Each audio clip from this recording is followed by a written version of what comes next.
Il y a de cela plus de 2000 ans, un homme merveilleux était venu sur la terre pour rendre ministère de la part de Dieu. Cet homme était venu avec un but principal, à savoir sauver l'humanité du péché. Il a fait plus ou moins 30 ans de sa vie pour se préparer pour un ministère qui n'a duré que 3 ans.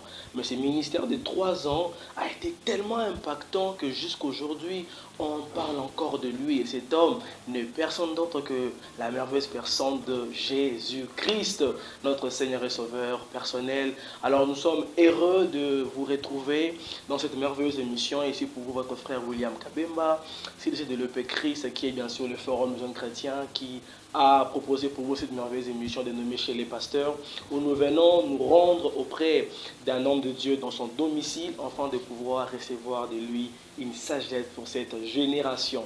Alors sans doute, déjà vous avez déjà vu bien sûr par nos affiches et même déjà au bas de vos écrans, les merveilleux thèmes que nous allons exploiter en ce jour intitulé tout ce qu'un appelé de Dieu doit savoir avant de se lancer au cœur de son appel. Alors sans plus tarder, je vais vous présenter les merveilleux Pères, la voix de Dieu. C'est lui qui va pouvoir aujourd'hui nous enseigner, nous instruire.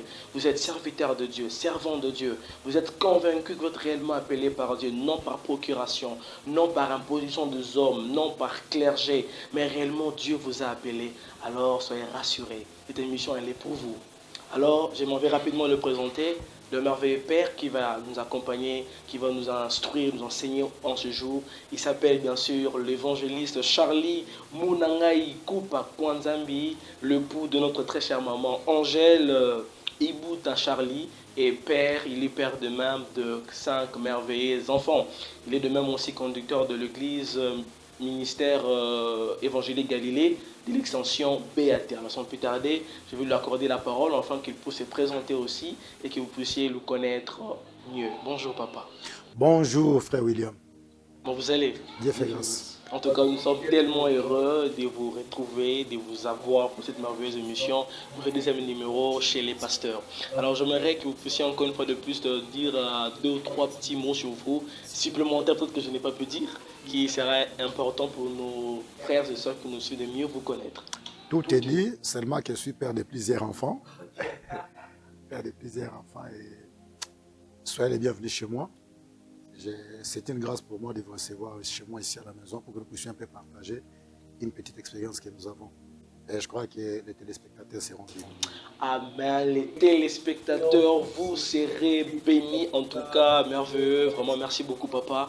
Vraiment, au nom de toute l'équipe, en tout cas, nous vous remercions pour votre amour, d'avoir vraiment accepté de nous accueillir. Et comme vous l'avez bien dit, vraiment, les gens seront bénis. Alors, rapidement, avant que nous puissions entrer dans le cœur de notre thème et le développer, papa, j'aimerais un peu que vous puissiez nous dire par ces thèmes, qu'est-ce que vous voyez comme son impact pour les jeunes qui vont le suivre? Quel impact trouvez-vous pour ces thèmes à nos téléspectateurs? Vraiment une question très intéressante. Lorsque vous m'avez parlé de ces thèmes, je te errais. Je crois que les jeunes serviteurs qui auront à suivre cette émission sauront comment se positionner. Ils seront bénis, ils ne vont pas tâtonner dans leur ministère. Et ils seront vraiment accompagnés par le Seigneur s'ils maîtrisaient ce que nous allons parler aujourd'hui. Alléluia, j'ai tellement aimé ce que papa a dit. Ils seront bien dans leur ministère s'ils maîtrisent ce que nous allons pouvoir dire. Alors nous vous recommandons, suivez vraiment jusqu'à la fin.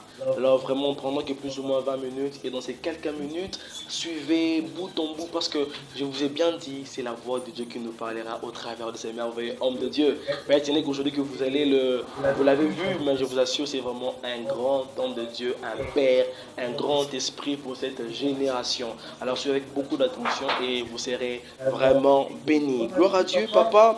Pouvez-vous un peu nous parler en quelques minutes, je crois une minute de votre appel, comment ça a commencé, qu'est-ce que vous serez aujourd'hui, l'homme que vous êtes aujourd'hui, un père d'une multitude et bénédiction pour cette génération. Merci beaucoup. J'ai été appelé par Dieu, ça fait plus de 30 ans. Peut-être que beaucoup ne nous connaissent pas, c'est normal. J'ai reçu un appel de la part de Dieu. Dieu m'a pris dans la boue où j'étais. Je ne savais pas même qu'un jour serai appelé serviteur de Dieu. Il m'a pris dans le monde, dans le bain du péché. Il m'a lavé et il a fait de moi ce que je suis aujourd'hui. les plus grands témoignages, vous pouvez bien les recevoir de ma famille à moi. Parce que même la Bible dit qu'une autre personne te loue, un autre ta bouche, ou un autre toi-même. Je peux parler de ce que j'étais. Ma famille, mes amis avec qui on a grandi, connaissent qui j'étais et qui je suis aujourd'hui. Si je suis ce que je suis aujourd'hui, c'est parce que je me suis croisé avec le Seigneur. Et je ne me suis pas fait un enfant de Dieu. C'est lui qui a fait de moi son enfant. Alléluia. Avant de faire de moi son serviteur. Amen. Gloire à Dieu. J'ai beaucoup aimé ça. Alléluia. Papa est devenu ce qu'il est devenu parce qu'il a rencontré le Seigneur Jésus-Christ. Alors, papa, il y a une question qui me monte vraiment au cœur. J'aimerais vraiment que vous puissiez nous aider à cela. Aujourd'hui, il y a beaucoup de jeunes qui disent, soi-disant, avoir rencontré le Seigneur, mais on voit leur vie ne change pas. Avant de rencontrer le Seigneur, il était bien sûr impudique. Et après cette rencontre avec le Seigneur, il est toujours impudique. Et puis ça entre même dans l'œuvre de Dieu. Donc, et puis il commence à lutter avec ça des années en années, ça ne change pas. Qu'est-ce que vous pouvez dire à cette génération par rapport à ça, à ces manques de changement avant et après la rencontre avec Jésus? Merci beaucoup. Moi, je crois que personne ne peut dire que je me suis croisé avec le Seigneur Jésus et resté les mêmes. On a plusieurs exemples dans la Bible. Il y a Bartimée qui s'est croisé avec Jésus, il n'est pas resté aveugle. Il n'est pas resté aveugle. Si nous rentrons dans l'Ancien Testament, Jacob qui s'est croisé avec Dieu n'est pas resté les mêmes. Donc, c'est lui qui s'est dit être enfant de Dieu. Ou soit je me suis croisé avec le Seigneur, la première des choses, c'est les changements dans sa vie. On ne peut pas se croiser avec le Seigneur et rester la même personne. Non. Même si on parle de... Nous regardons la Bible, vous verrez les paralytiques qui a passé 38 ans dans Jean chapitre 5. C'est après 38 ans, la situation était la même. Mais les jours qui s'est croisé avec Jésus, il lui dira, lève-toi, prends ton lit et marche. Et il n'est pas resté la même personne. La personne s'est levée, elle a pris son lit et elle est partie. Elle a marché parce qu'il s'est croisé avec Jésus.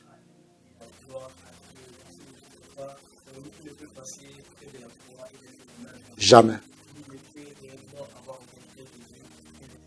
Non, non. Parce que quand vous vous croisez avec le Seigneur, il vous brise, il vous change, il vous transforme. Et le monde saura que cette personne s'est croisée avec le Seigneur. Si vous êtes un homme marié, vous vous croisez avec le Seigneur, c'est votre femme qui sera votre premier témoignage. Si vous êtes un père d'enfants, les enfants sauront que papa s'est croisé avec le Seigneur parce que vous ne serez pas la même personne. Et si c'est une femme qui s'est croisée avec le Seigneur, son mari est la première personne à témoigner sur elle. Amen, gloire soit rendue à Dieu. En tout cas, merci beaucoup papa pour cette merveilleuse réponse. En tout cas, vraiment à vous qui êtes là en train de nous suivre en ce moment et que vous savez que vous avez rencontré le Seigneur, mais vous voyez votre vie ne change pas. C'est un manchon du diable. Il vous faire croire qu'en réalité, c'est comme ça que ça se passe. Quand on rencontre les Seigneurs, on ne change pas, la vie doit continuer. Non, non, tel que papa nous a dit, quand nous rencontrons les Seigneurs, il doit y avoir un changement. Donc vraiment, croyez-y et vous allez voir que le changement commence déjà dès l'instant. Alors gloire à Dieu, nous sommes en train de parler, je le répète encore, tout ce qu'un appelé de Dieu doit savoir avant de se lancer au cœur de son ministère. Papa, dites-nous, ça fait vraiment débat, ça fait question dans notre génération que beaucoup n'arrivent pas à différencier l'appel et le ministère. Pouvez-vous un peu de prime abord nous aider à en quelques secondes de comprendre la différence qu'il y a entre un appel et un ministère? Est-ce que tous les appelés sont appelés à être ministres de Dieu? Est-ce que tous les ministres de Dieu sont forcément appelés? C'est quoi la différence entre les deux? S'il n'y a pas de différence, dites-nous, papa. Merci beaucoup. Il y a une différence. Jésus lui-même a dit, il y a beaucoup d'appelés, mais peu d'élus. Tout appelé n'est pas nécessairement ministre de Dieu, parce qu'il y a l'appel au salut et l'appel au ministère. C'est là où il y a un peu de confusion. Les gens ne maîtrisent pas cela. Et tout le monde qui est appelé ou qui sait quoi être appelé pense que je suis appelé pour remplir un ministère. Un ministère, quand je parle d'un ministère, parce que le ministère veut dire un service. Mais quand nous parlons de ce genre de ministère, nous voyons Éphésiens chapitre 4. Parmi les 5 ministères, vous pouvez être appelé. C'est même celui qui balaye. Il rend service. C'est un ministère. Parce que le ministère veut tout simplement... Oui. Ça veut dire tout simplement qu'il y a un service. C'est un serviteur. Il sert. Mais pour les 5 ministères, là, avant d'y arriver, il faut recevoir l'appel de Dieu. Et après l'appel au salut, c'est alors que Dieu vous appelle au ministère. Une question encore importante que j'aimerais vraiment que vous nous éclairez encore, papa. Aujourd'hui, nous remarquons dans notre génération surtout, il y a comme une forme d'envie au ministère. On voit des gens, peut-être ils sont à 2 ou 3, l'un est appelé peut-être véritablement par Dieu pour un ministère quelconque, et les autres veulent le faire par imitation, et puis tout le monde veut servir Dieu dans un ministère quelconque, par soif de sauver les âmes. Tout le monde dit la même raison. Donc non, moi je vais servir Dieu, ouvrir mon ministère à côté pour sauver les âmes, personne ne peut m'interdire les saints, ça chauffe en moi. Que pouvez-vous dire à cette génération, à ces jeunes qui sont comme ça? Il sait que non, peut-être qu'il n'est pas vraiment appelé, mais il veut le faire juste parce qu'il a soif de sauver les âmes. Il veut être appelé aussi pasteur, apôtre, comme son ami ou son père qu'il voit pasteur. Merci beaucoup, frère William. De par votre thème, vous avez dit tout ce qu'un appelé doit savoir avant de se lancer dans le ministère. C'est ça, n'est-ce pas? Je vais vous parler des 3 journées de marche dans le désert. Si nous pouvons lire Exode chapitre 3, verset 18.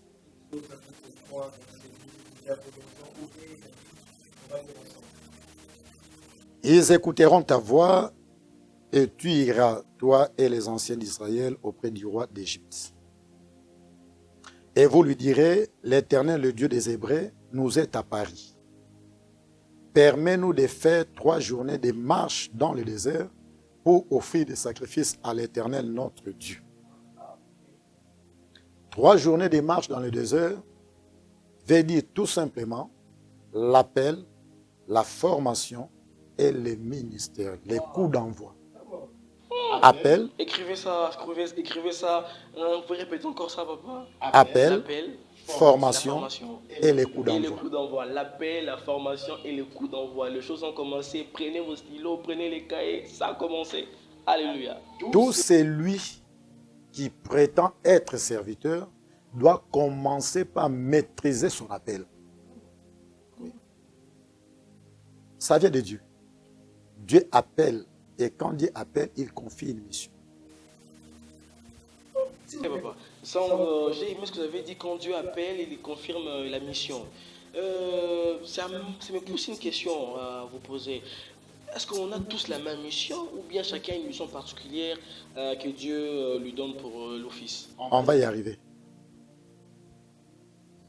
J'ai parlé de l'appel, la formation et les coups d'envoi. Il y en a qui se disent appelés. Aussitôt appelés, il va se faire directement ministre de Dieu. C'est la raison même de la cacophonie aujourd'hui dans les ministères. Et surtout nous qui nous disons de l'église des réveils. Quelqu'un se réveille un matin, je ne sais pas piqué par quelle mouche, il prend la Bible et fait se faire appeler apôtre, prophète et consort. Vous devez d'abord commencer par maîtriser votre appel. Retournons dans la Bible. Si nous lisons Actes des Apôtres chapitre 9, à partir du 9e verset, vous verrez l'appel de Saul. Lorsqu'il était sur la route de Damas pour aller persécuter, le Seigneur Jésus s'est révélé à lui. Et la Bible dit que le Seigneur lui a dit, entre dans cette ville, il y a un homme Ananias, il te dira ce que tu dois faire. Il avait d'abord entendu l'appel. La Bible dit ceux qui étaient avec lui entendaient la voix, mais il ne voyait pas ce que lui, Paul, voyait. Ce que Saul voyait. Comprenez? Il a même posé la question au Seigneur. Que dois-je faire? Parce qu'il ne savait quoi faire. Il fallait qu'il pose la question. Et ce n'est pas le Seigneur qui lui dira directement. Il lui dit, entre dans cette ville, il y a un disciple nommé Ananias. Il te dira ce que tu dois faire. On va y arriver. Quand vous regardez dans Matthieu chapitre 4, verset 18, que dit la Bible? Jésus a vu Simon et son frère André. Il leur a dit quoi? Suivez-moi. C'est ça l'appel. Suivez-moi et je vous ferai pécheurs d'hommes. Suivez-moi conjugué au temps présent et je vous ferai. C'est le futur. Et il y a un vide là. C'est ce vide-là. Dans les villes là où on parle de la formation. Les présents et les futurs. Je vous ferai. Il y a un vide. Ce n'est pas suivez-moi, j'ai fait de toi. Suivez-moi, je vous ferai. Il y a un temps qui passe là. Et c'est pendant ces temps-là que le Seigneur prépare la personne au ministère. Parce que vous venez d'être appelé, il y a encore un travail qu'il faut faire avec vous. On doit vous façonner, vous donner la forme, vous rendre utile. Et au moment opportun, il y a les coups d'envoi. Si nous voulons toujours continuer avec cet même esprit, vous verrez que quand Jésus a appelé, il a eu le temps de former. Et la formation a pris 3 ans et demi. Au début de votre émission, vous l'avez dit. L'homme s'est préparé pendant 30 ans pour ne travailler que 3 ans et demi. Mais aujourd'hui, on s'est dit le matin comment appeler et le soir on devient ministre. Et qu'est-ce que vous allez donner au peuple de Dieu? Vous n'allez rien donner. 3 journées de marche, l'appel, la formation et les coups d'envoi. L'apôtre Paul a reçu l'appel du Seigneur. Il est entré à Damas. Le Seigneur est allé parler à Ananias. Ce n'est pas lui qui est parti chercher, c'est le Seigneur qui s'est révélé à Ananias pour lui dire, va là-bas, tel endroit, vous trouverez, il y a quelqu'un, voilà, voilà, voilà. Et Ananias avait même eu peur. Les téléspectateurs qui nous suivent doivent toujours exploiter Actes des Apôtres chapitre 9. Vous ne pouvez prendre tous ces livres-là parce que ça ne parle que de ça. Oui. Après avoir reçu l'appel, on l'envoie auprès d'Ananias. C'était pour faire quoi? C'était pour qu'il passe un moment de formation. Ce que Paul devrait faire, il devrait entendre ça de la bouche d'Ananias. En tout cas, on doit lire. Alléluia. Wow, c'est On doit vraiment lire. merveilleux. C'est C'est vraiment vraiment merveilleux. Je important. pense que vous êtes en train de noter en tout cas tout ce que papa est en train de dire parce que c'est vraiment fort. 3 journées de marche dans le désert. Waouh. L'appel, la formation et les coups d'envoi. Waouh. Écoutez, quand Dieu s'est révélé, le Seigneur Dieu s'est révélé à Ananias, je peux prendre à partir du verset 9, sauf que je lise un peu. Il resta 3 jours sans voir et il ne mangeait ni ne but. Or, il y avait à Damas un disciple nommé Ananias. Le Seigneur lui dit dans une vision, Ananias, il répondit, mais voici Seigneur. Et le Seigneur lui dit, lève-toi, va dans la rue qu'on appelle la droite et cherche dans la maison de Judas un nommé Saul de Tarse. Car il prit et il a vu en vision un homme du nom d'Ananias qui entrait et qui lui imposait les mains afin qu'il recouvra la vie. Ananias répondit, Seigneur, j'ai appris de plusieurs personnes tous les maux que cet homme a fait à tes saints dans Jérusalem. Et il a ici des pouvoirs de la part des principaux sacrificateurs pour lier tous ceux qui invoquent ton nom. Mais le Seigneur lui dit, va, car cet homme est un instrument que j'ai choisi. Vous avez posé la question, qu'est-ce que quelqu'un peut faire pour être choisi? Mais si le Seigneur dit, il y a un instrument que moi j'ai choisi. L'homme n'a rien fait, mais Dieu l'a choisi tel qu'il est. C'est pourquoi quand Dieu appelle quelqu'un, parfois je vois certains chrétiens qui commencent à émettre des jugements. Est-ce que celui-là peut se convertir? Mais il était venu pour les pécheurs. Alors, Ananias sortit, et lorsqu'il fut arrivé dans la maison, il imposa les mains à Saul en disant, Saul, mon frère, le Seigneur Jésus qui t'est apparu sur les chemins par lesquels tu venais m'a envoyé pour que tu recouvres la vie et que tu sois rempli du Saint-Esprit. Attendez, je voulais chercher quelque part là, où le Seigneur a dit, je lui montrerai tout ce qu'il aura souffert pour moi. Là, on peut remonter. Je montrerai tout ce qu'il doit souffrir pour mon nom. Je lui montrerai. Il l'appelait présentement, je lui montrerai. Et ici, Paul priait d'abord. Il a passé 3 jours après son appel, sans manger ni boire. C'est alors que le Seigneur dira à Ananias, va trouver là-bas chez Judas, tu vas trouver un homme, Saul de Tarse, prie pour lui. Et il dit à Ananias, je vais montrer à Paul, à Saul, ce qu'il aura souffert à cause des mains. C'est-à-dire, au moment de son appel, le Seigneur ne lui avait pas tout révélé. Mais vous risquez de fuir, non? Vous risquez de fuir. Quand le Seigneur vous appelle, il y a certaines choses qui ne peuvent pas encore vous cacher. Il le parle et au fur et à mesure où vous évoluez avec lui, il sent que votre dimension des fois commence à grandir, il commence à vous révéler certaines choses. Et en ce moment-là, ça vous devez connaître. D'abord, ayez la maîtrise de votre appel. Est-ce que je suis appelé? Comment vous avez été appelé? Vous ne pouvez pas recevoir l'appel sans mission. Quand Dieu appelle, il confie une mission. Tous ceux qui se disent appelés, ils ont quelle mission? Les jours de ton appel, qu'est-ce que le Seigneur t'a dit? Si le Seigneur ne vous a rien dit, vous allez faire quoi? Vous n'allez rien faire. Alors, après l'appel, il y a la formation, mon frère William. C'est là où il y a encore des choses. Les gens n'aiment pas la formation. Ils lisent la Bible. Les versets que je viens de vous faire lire là. Matthieu chapitre 4, verset 18. Suivez-moi, je vous ferai pécheurs d'hommes. Ça prend du temps. L'homme de Dieu doit être formé.